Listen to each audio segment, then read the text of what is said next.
안녕하십니까. 실종된 박원순 서울시장은 사망한 것으로 확인됐습니다. 경찰은 10일 오늘 0시 40분경 박원순 시장이 북악산 숙정문 인근에서 숨진 채 발견됐다고 밝혔습니다.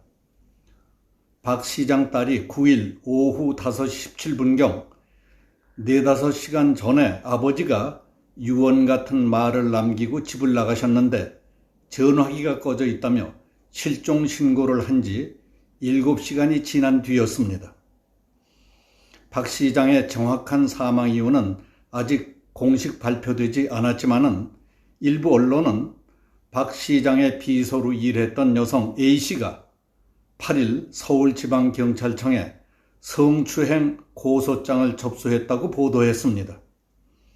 보도에 따르면 A씨는 박 시장의 비서를 시작하면서 성추행이 이어졌다고 진술했습니다. 그리고 텔레그램으로 대화한 내용을 그 증거 자료로 제시했습니다. 박 시장은 9일 오후 4시 40분 대통령 국가균형발전위원회 위원장 면담이 예정돼 있었지만은 서울시 측은 9일 오전 부득이한 사정으로 취소했다고 밝혔습니다. 경찰과 서울시 등의 조사에 따르면 박 시장은 9일 오전 10시 44분경 종로구 가회동 시장 관사에서 나와 종로구 와룡동 공원으로 향했습니다. 오전 10시 53분 와룡공원에 있는 CCTV에 박 시장의 모습이 찍혔습니다.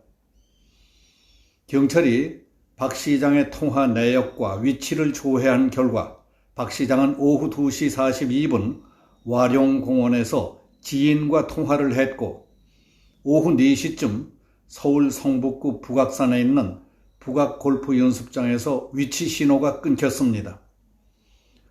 경찰은 실종 신고 접수 직후에 박 시장이 오후 3시 40분경 마지막으로 남긴 휴대폰 신호를 근거로 서울 성북구 일대를 7시간가량 수색했습니다.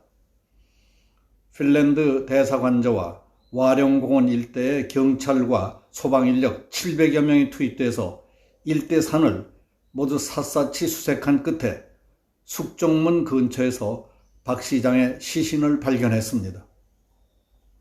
박 시장이 숨진 채 발견됐다고 하지만 아직 그의 사망 이유에 대해 공식 발표된 것은 없습니다.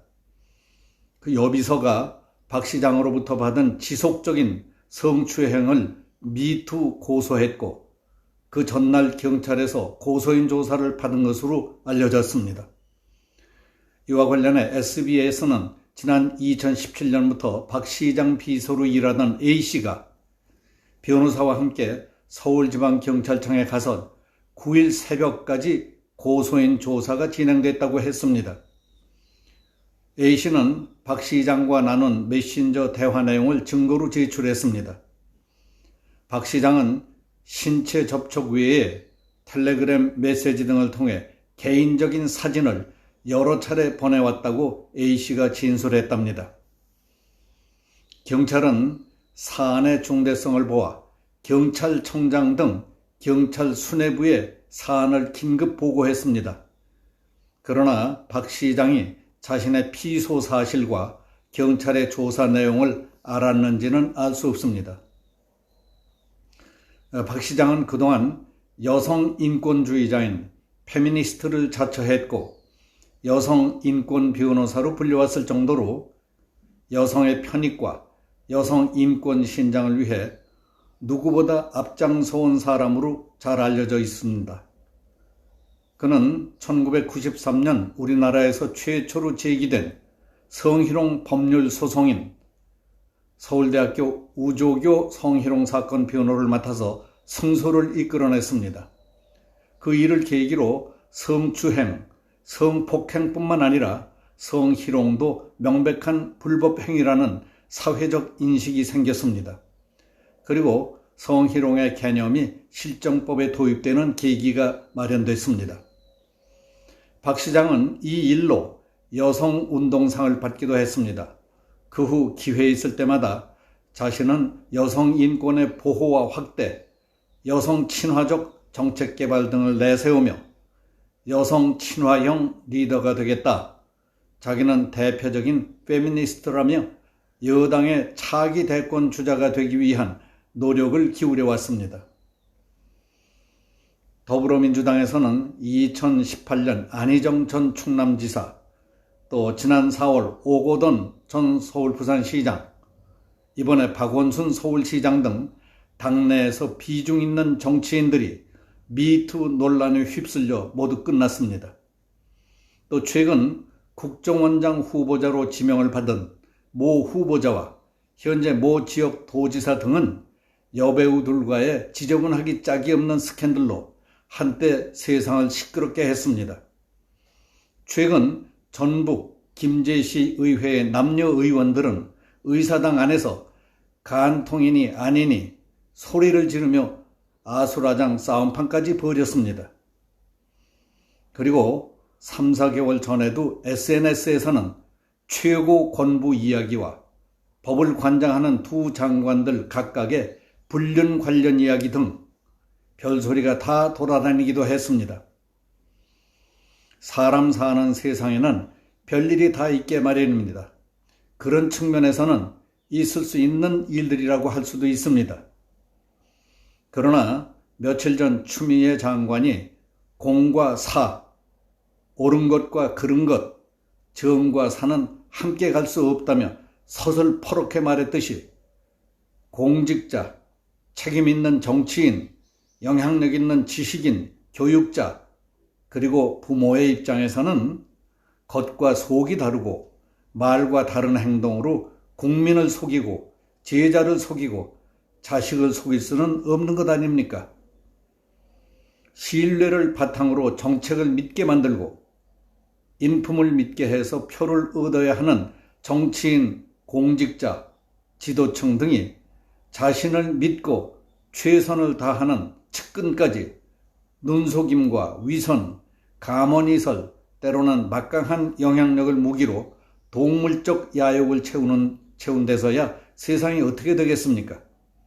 가장 애국적인 척, 정의로운 척, 청렴 결백한 척, 인간적인 척, 너그러운 척해서 거기에 속아 넘어가 실제로 겪어보니 모조리 거짓말이고 겉과 속, 말과 행동이 전혀 다르고 저질, 치졸, 비정, 탐욕, 난잡한 인간 쓰레기라는 것을 알게 됐을 때 느끼게 되는 혐오감과 비인간성, 역겨움과 구토를 참을 수 있겠습니까?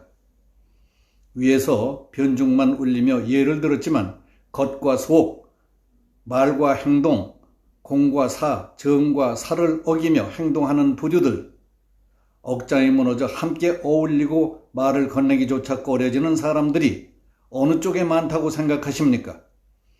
최근 정치, 경제, 사회 등 도처에서 드러나고 있는 일들을 보면 단연코 친북적, 좌파적 색깔이 짙은 쪽이라는 생각이 들지 않습니까?